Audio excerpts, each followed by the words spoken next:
Everybody knows the game of basketball, and two tough teams playing for it. We didn't shoot the ball great. We fought back, did everything except for win the basketball game today. This is more than just a game being with these guys for me. The fact that I get to touch young guys that's gone through some of the same situations that I have as a UK basketball player, and to share stories and moments. These type of experiences last a lifetime.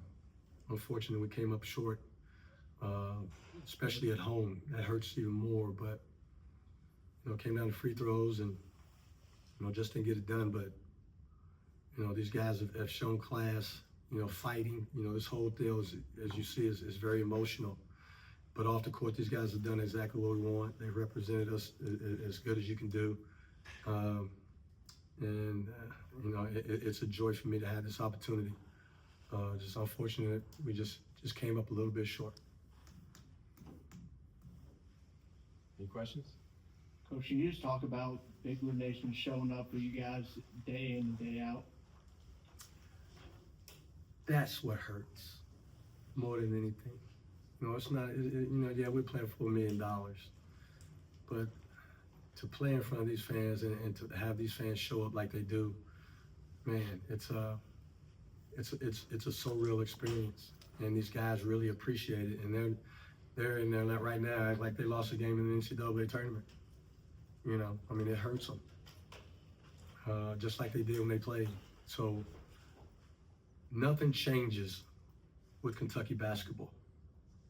Nothing changes with Big Blue Nation. If we were playing Jacks and it's us against somebody else and it's a familiar faces, Big Blue Nation is going to show up, unlike any other place in the world. And that's what we're proud of. That's why we are who we are, and that's why Kentucky is who Kentucky is, because of things like this. I'll tell you who's hurting even more. It's TBT.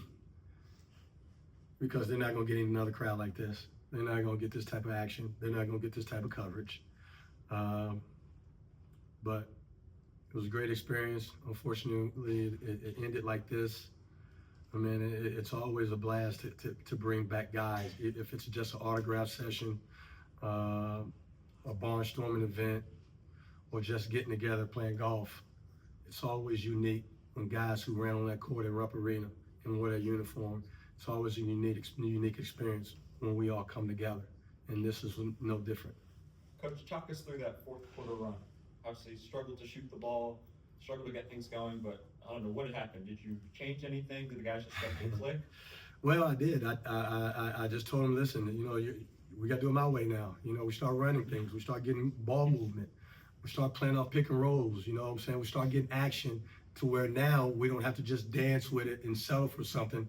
We're getting them off balance, getting the defense moving, which was allowing us to get to the rim because we weren't shooting it great at all. And we made how many threes tonight? Three threes, 3 for 15. And we still had a chance to win the basketball game. So they did exactly what we needed them to do, but we got to make free throws down the stretch. You can't go, 1 for 2, 0 for 2, 1 for 2, 0 for 2, especially in Elam ending. You got to get at least a 2. And I thought we were doing that, and we did exactly what we needed to do to put ourselves in a position to have a lead once the Elam ending started. Now we got to stay with it. And I thought we did for the most part, but we didn't get enough stops like we normally do. We gave up too many offensive rebounds, long offensive rebounds from threes. They beat us to balls. And that was one of the keys to the game today, was to keep them out. We had to win the 50-50 balls, and we didn't win the 50-50 balls today. A two-part question for you here.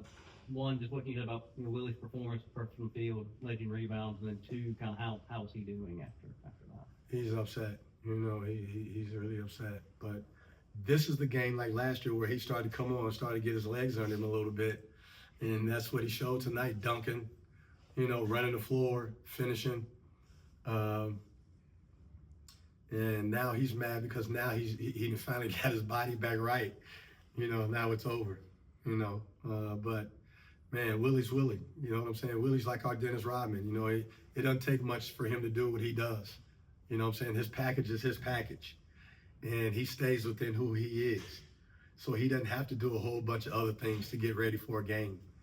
And, man, I'll tell you what, Cal's a lucky man because me being a college basketball coach, you dream of coaching guys like Willie Cauley-Stein. You just do, because he's that one toy that's under the Christmas tree that you can play with every toy. That little kid, all of a sudden, but it's that one toy that you always come back to. And he is that toy that you always know that can be an X factor in a basketball game. And you saw him getting out there and passing lanes, being Willie Cauley-Stein. But it came down to just, you know, we had our chances.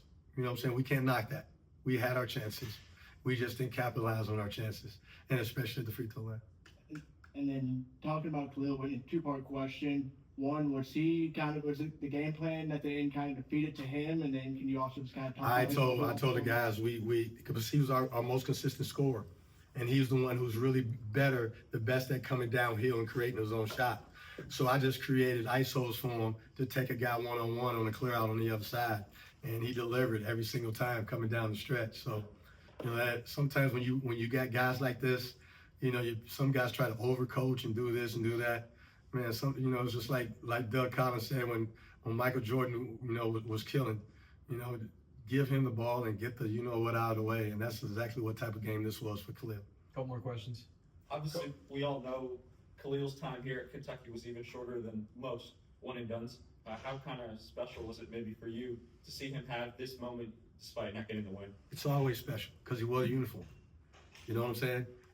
We don't know. We, as Kentucky fans in Big Blue Nation, we just look at as a machine. You come here, everything's supposed to go right, so on and so forth. But these kids come from certain situations that we have no idea what the other side of their life is besides them coming to Lexington.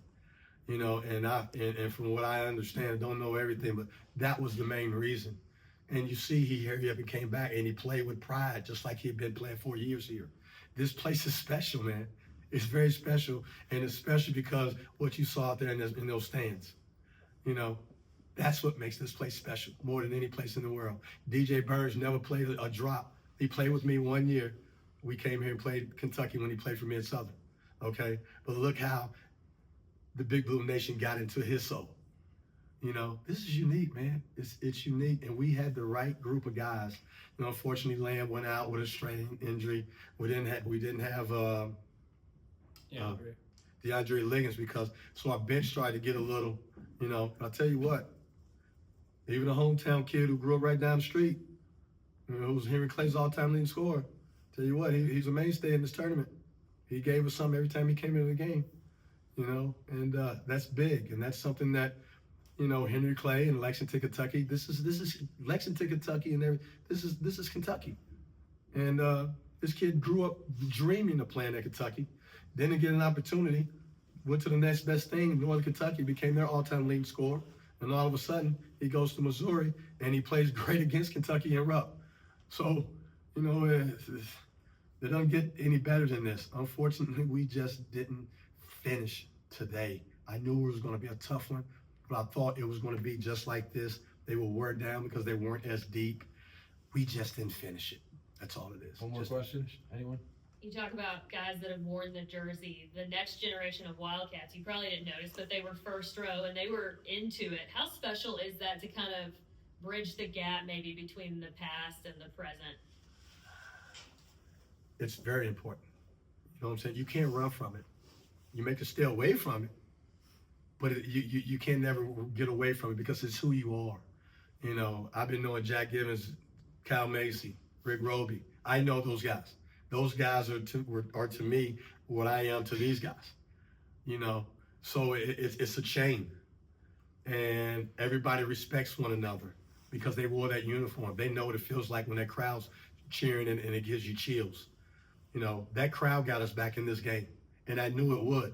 This guys weren't gonna let that crowd down. Unfortunately, we just didn't finish it when we had them on the hook. Thanks, guys. Appreciate it. Thank you, Coach.